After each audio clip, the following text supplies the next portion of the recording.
आम पाखरे एइभଳି एक पानी ग्लास टी अछि। आमे ता मध्यरे छोट पत्थर खंड टी पकाइबा। आमे देखिबा एठारे जलस्तर टिके उपरकू उठी जाउछ।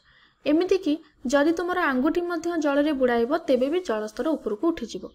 किंतु आमे एबे आउ एक पानी ग्लास नेबा एवं सेथिरे किछि खाइबा लूण मिसाइबा। ताकू भल भाबरे आमे मिसाइ देले किछि समय परे देखिबो टिके मेघुआ वर्ण भलिया देखा जाउछ बा किछि दुधिया रंगर हेइ जाउछ। किंतु जलस्तर उपरकू उठिला नाही। एमिति काहेकि हेला? छोट पत्थर परी लूण मध्य एक कठिन पदार्थ किंतु जलस्तर उपरकू जमा उठू नाही। एमिति काहेकि हेला? एहार उत्तर पाइया पई आमको एहाकु टिके जूम करी देखियाकु पड़िबो। या मध्यरे प्रकृତରେ कोन हेउछ? तो जूम करी देखिले जणा पड़िबो एठारे बहुत सारा जल अणु अछंती एवं सेमाने एही भली भाबरे सजेई होई रहिथांती। सेमानक मध्यरे बहुत सारा स्पेस बा खाली स्थान रहिथाय। जेतेबेले आमे लूण सेही जलरे मिसाए लूणरे थिबा अणु गुड़िक एही खाली स्थान को एही भली भाबरे पूरण करिथांती बा स्थान अधिकार करिथांती। तेणु जलस्तर कोन होला ना स्थिर रहिला। एथिरु आमे जानिले जल अणु मानक मध्यरे खाली स्थान थाए। सेही भली वस्तुर कणिका मानक मध्यरे मध्य खाली स्थान रहिथाय। एबे आम दैनंदिन जीवन रे देखुथिबा किछि जिनिसर उदाहरण आमे दबा। जेतेबेले तुमे घरे धूपकाठीटीए लगाइबो देखिबो ताहा संगे संगे चारिआडे बास्ना खेली जाउछि। एहा काहेकि हेउछि? तो सेही भली आउ गोटे उदाहरण देबी। जेतेबेले तुमे जलरे किछि पोटासियम परमांगानेट पकाइबो देखिबो एहा जल मध्यरे चारिआडे खेले हेइ जाउछि। एमिति काहेकि हेउछि? तो आउ गोटे उदाहरण हैला जेतेबेले तुमे जलरे किछि फूड कलर मिसाइबो एहा मध्य संगे संगे चारिआडे स्प्रेड होई जिबार तुमे देखिबो। एवं शेषरे देखिबो धूलिकणा मानक कथा। जेतेबेले सूर्यालोक झरका बाट दे रूम भितरे पड़िबो धूलिकणा गुड़िक सब एही भली भाबरे घूरी बुलुथांती। एही सब उदाहरण रु हमकु जणा पड़िला कि पदार्थर कणिका गुड़िक क्रमागत भाबरे गति करिथांती बा वस्तुर कणिका गुड़िक अनवरत घूरी बुलुथांती। विशेषकर तरल और गैस पदार्थर कणिका गुड़िक एही भली भाबरे रैंडमली घूरी बुलंती। जे कोनोसी दिगरे रैंडमली घूरी बुलंती। तेणु तुमे देख कि धूलिकणा गुड़िक घूरी बुलुछंती काहेकि ना सेमाने वायुमंडलर कणिका सहित भारंभार धक्का होइथांती। वायुर कणिका गुड़िक मध्य पदार्थर कणिका बड़ी एही भली रैंडमली घूरी बुलंती काहेकि ना सेमाने मध्य वायुर अणु गुड़िक सहित बारंबार धक्का होइथांती। जेहेतु सेमाने क्रमागत भाबरे घूरी बुलंती ताले आमे कहि परिबा सेमानकर किछि गतिज शक्ति रहिछि। गतिज शक्ति अछि ता माने किछि निर्दिष्ट तापमात्रा मध्य रहिछि। प्रत्येक पदार्थर निजर किछि निर्दिष्ट तापमात्रा थाए।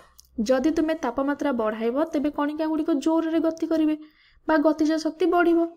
जदि तुमे एठी गोटे कठिन वस्तुर उदाहरण नबो बा गोटे पत्थरर उदाहरण आमे नेले एठारे कणिका गुड़िक गति करंती नाही जेपरि तरल पदार्थ रे गति करिथांती बा गैस रे गति करंती।